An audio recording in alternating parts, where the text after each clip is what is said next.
और देखो ये नीट के लिए तो सब लोग करते ही हैं, लेकिन मैं बात कर रहा हूँ यहाँ पर तुमसे जेई के लिए। जेई में भी एनसीईआरटी और एनसीईआरटी एग्जाम्पलर बुक्स का खासा इंपॉर्टेंस है। और जेई से मतलब केवल जेई मेंस नहीं, जेई एडवांस भी।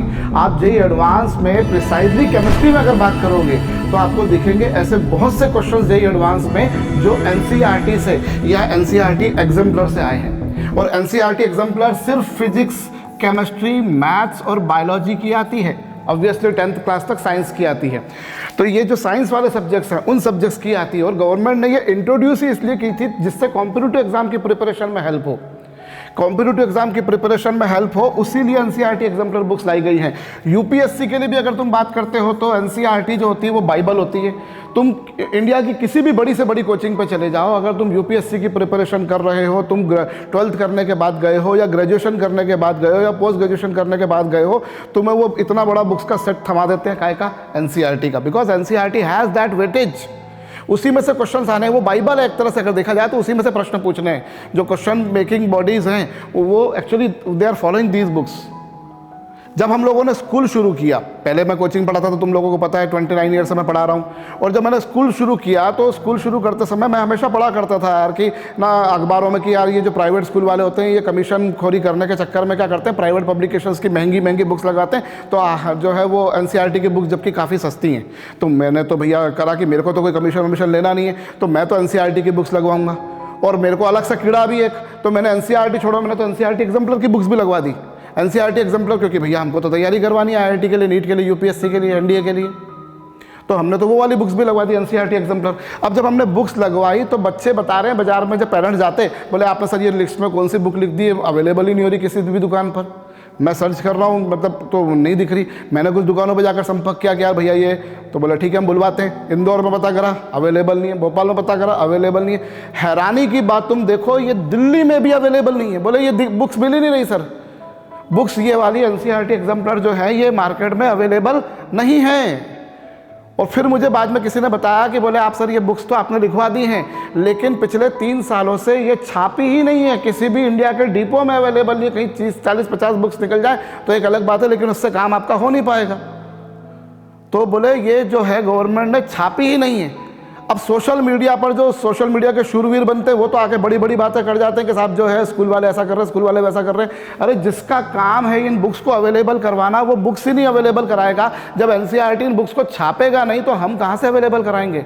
और दुर्भाग्य देखो एनसीईआरटी की जो गवर्नमेंट की बुक्स है वो मार्केट में अवेलेबल नहीं है, लेकिन इन्हीं एनसीईआरटी एग्जाम्पलर की books along with their solution market में अवेलेबल है। अरिहंत दे रहा है, दिशा दे रहा है, एमटीजी दे रहा है, सेनगेज दे रहा है और दुनिया भर के पब्लिकेशंस दे रहे हैं। केवल बुक नहीं, बुक का सॉल्यूशन भी। और उनकी बुक की पेजेस की क्वालिटी देखो आप, मस्त क्वालिटी है, शानदार क्वालिटी है। और एनसीईआरटी की बुक्स तो मैंने वैसी भी देखी है भैया जो इतनी गंदी होती थी कि वो एनसीईआरटी का जैसे एक पेज है, इमेजिन करो एक पेज है तुम्हारे सामने और उस पेज को तुमने फोल्ड किया, फोल्ड करने के बाद अब तुम उस पेज को खोलोगे तो वो खुलेगा। एनसीईआरटी की बुक्स मैंने ऐसी भी देखी, जब उसको फोल्ड किया और फोल्ड करने के बाद उसको जब खोला तो वो पेज टूट गया, फटा नहीं, टूट गया। मैंने बहुत गरीबी में पढ़ाई करी। मेरे पापा जो है ना यहाँ पर एक बहुत ही बेड पे मास्टर कंपनी है गजरा गियर्स। गजरा गियर्स में बहुत ही कम सैलरी होती थी। मेरे पिताजी ने मतलब अपना पूरा जीवन जो है 34-35 साल उसी कंपनी में काम किया। तो उन लोगों को ना, हम लोग तो एक्चुअली प्राइवेट हॉस्पिटल या प्राइवेट क्लिनिक अफोर्ड कर नहीं सकते, तो हमको गवर्नमेंट का करना पड़ता था। अब गवर्नमेंट में क्या होता था, उनकी जो सैलरी होती थी उसमें से कुछ पैसे कटते थे ईएसआई के। एक बीमा अस्पताल होता है, तो तुम्हारे पेरेंट्स से पूछोगे बताएंगे। तो वो जो बीमा अस्पताल होता है वहाँ ना, वहाँ हमारा इलाज के लिए हम जाते थे, वहाँ पैसे नहीं लगते थे एक्चुअली, क्योंकि वो सैलरी में से कुछ पैसे कट जाते हैं और उसकी एवज में आपको कुछ हद तक का इलाज मिल जाता है। तो वहाँ हम जब जाते, कभी मैं मेरी मम्मी के साथ में गया, बुखार है मेरे को, इस तरह से हम जाते, तो वो जो हमको प्रिस्क्रिप्शन देते थे, वो जो पर्चा होता है प्रिस्क्रिप्शन लिख के देते थे, उसका कागज वैसे ही होता था कि उस कागज को फोल्ड करो, खोलो, टूट जाएगा। इतना मतलब इमेजिन करो जैसे तुमने पुराने टाइम के तुम्हारे घर में कभी कोई भगवत गीता या रामायण वगैरह देखी हो, मतलब उसका पेज भी जो गोरख प्रेस जो चलती है इतनी, उसका भी बहुत अच्छा कागज होता था और इनका कागज देखो तो वैसा टूट जाता था। ऐसी एनसीईआरटी की बुक्स गवर्नमेंट छापती थी और ये तो आज भी मैं नहीं समझता कि अवेलेबल होगी है। अब आप एक्चुअली क्या होता है हमारे देश में ना, दूसरे को काला बोलो और अपने आप को गोरा साबित करो। आप ऐसा कोई काम नहीं कर रहे हो जिससे आपको खुद गोरा बनो। आप क्या करो, दूसरे को काला बोले जाओ, तो अब लोग आएंगे, लोग बोलेंगे कि साहब ऐसा हो रहा है वैसा हो रहा है। अरे हम क्या करें? अगर आज भी ईमानदारी से मैं बोलूँ, अगर सारे प्राइवेट स्कूल वाले एनसीईआरटी की बुक्स लगवा दें तो 10% बुक्स भी मार्केट में अवेलेबल नहीं होंगी, 10% भी। और तुमको पता हो इसकी प्रॉक्सी चलती है, इसकी जो है वो नकली एनसीईआरटी की बुक्स मार्केट में मिलती हैं। अब कई बार इसमें कई लोग प्राइजेस को लेकर बोलते हैं कि साहब एनसीईआरटी की बुक सस्ती है, प्राइवेट की महंगी है। बिल्कुल ठीक बात है, चलो बिल्कुल मान लिया कि ये बात भी सही है कि भाई एनसीईआरटी की 50 रुपये की आएगी, प्राइवेट की शायद 500 की आएगी। लेकिन तुम एक और बात तुम देखो, तुम लोग जानते होगे, तुम में से कुछ लोग उत्तराखंड वाले भी मेरा लेक्चर देख रहे हो अभी, वही एनसीईआरटी की बुक्स मध्य प्रदेश बोर्ड भी छाप रहा है, एमपी बोर्ड भी छाप रहा है, वो आजकल उसको अलग नाम से पब्लिश करते हैं वो लोग। यूपी में भी पब्लिश हो रही है, राजस्थान में भी हो रही है, उत्तराखंड में भी हो रही है। वही एनसीईआरटी की बुक अगर तुम उठाओगे, मान लो तुमने 9th क्लास के एग्जाम्पल के तौर पर साइंस की बुक उठाई, वही एनसीईआरटी की बुक साइंस की एनसीईआरटी की लो, मध्य प्रदेश में सेम, बिल्कुल सेम बिल्कुल, एक कंटेंट में, एक इमेज में भी चेंज नहीं होगा, एक लाइन में, एक वर्ड में भी बिल्कुल वैसे की वैसे रीप्रिंट करिए। बस खाली हो सकता है कुछ हद तक कवर का नाम चेंज, कवर का फोटो चेंज हो जाए, और अंदर जो है वो एनसीईआरटी की जगह वहाँ का एमपीआरटी इस तरह से कुछ लिख देंगे वो, ठीक है, वो लिखा हुआ मिलेगा, बाकी कुछ भी चेंज नहीं होगा। और आप देखोगे वही एनसीईआरटी की साइंस की बुक, एनसीईआरटी की बुक जो दिल्ली छाप रहा है उसकी प्राइस अलग है, एमपी छाप रहा है उसकी प्राइस अलग है, यूपी छाप रहा है उसकी प्राइस अलग है, उत्तराखंड छाप रहा है उसकी प्राइस अलग है। आप देखो ना, सारी प्राइजेस में आपको डिफरेंस मिलेगा। तो लोग ये नहीं समझते कि यार जो बेचारे मेहनत कर रहे हैं, अगर प्राइवेट वाले भी हैं, अगर वो मेहनत कर रहे हैं तो क्या बुरा कर रहे हैं? हम चाह रहे हैं कुछ अच्छा दें, मैं चाह रहा हूं देना, अवेलेबल तो आप करवाओ। अब चलो इन सब चीज़ों को छोड़ो, मैं बोला साल दर साल में देख रहा हूँ सिस्टम बिगड़ रहा है, और आप इन सब चीज़ों को भी छोड़ दो 1 मिनट के लिए। अभी तुम्हारे को पता है 6th में, 7th में, 8th में, 9th में कोर्स चेंज हुआ है, पता है तुम लोगों को? हुआ ना, मैंने बताया था, कई सारे नए चैप्टर्स इंट्रोड्यूस करे गए हैं। 8th क्लास में तुम सबको पता है अभी सोशल साइंस का एक वॉल्यूम गवर्नमेंट ने विड्रॉ कर लिया, मार्केट से वापस बुलवा लिया, क्योंकि उसमें वो जुडिशरी का एक जो पैराग्राफ है, एक पेज है, वो गलत छप गया था। गलत क्या छप गया था? उनको गलत लगा था, ठीक है, तो उस चक्कर में वो बुक विड्रॉ करी गई। मान लिया चलो विड्रॉ करिए आपने, वो किसके पैसे लगेंगे? उसमें लाखों करोड़ों रुपए लगेंगे, वो किसके पैसे लगेंगे? वो आपके पेरेंट्स के टैक्स से लगेंगे, मेरे टैक्स से लगेंगे, सबके टैक्स से लगेंगे भैया। डायरेक्टली इनडायरेक्टली हम इनकम टैक्स दें या जीएसटी दें, हम डायरेक्टली इनडायरेक्टली सब दे रहे हैं, सबको पता है ये बात। वो किस पैसा किसके पास से आएगा? कि क्या किसी एनसीईआरटी के ऑफिसर के सैलरी में से कटेगा? क्या किसी नेताजी के सैलरी में पैसे में से कटेगा? उनकी रिश्वत में से कटेगा? बिल्कुल भी नहीं। वो तो अपनी रिश्वत 1 रुपये नहीं छोड़ने वाले, वो पैसा हमारे टैक्सेस से कटेगा। चलो हमने मान लिया आपने टैक्सेस से कटा, हमने उसका भी नुकसान भुगत लिया, ये तो हमको मालूम पड़ गया कि ऐसा कोई नुकसान हुआ है। ऐसे कई सारे करोड़ों रुपए के नुकसान होते होंगे जो हमको पता भी नहीं चलता, हमने चलो वो भी मान लिया, हम आंखें बंद करके बैठे, हम चुपचाप बैठे, हम नहीं बोलेंगे कुछ भी, मान लिया कि आप पे पैसा लगा, लेकिन कम से कम अवेलेबल तो करा दो बाद में। आज की स्थिति में आज ये हो रहा है, 1 अप्रैल से सेशन शुरू हो चुका है और आज की डेट तक बुक्स मार्केट में अवेलेबल नहीं है, और राम जाने अभी जून जुलाई में जब सेशन शुरू होगा तो अवेलेबल होंगी कि नहीं होंगी। ये तो मैं 9th तक की बात बोल रहा हूँ, अभी 11th के तो बारे में बात ही नहीं बोल रहा हूँ। 11th में भी कई सारे नए चैप्टर्स इंट्रोड्यूस किए गए हैं।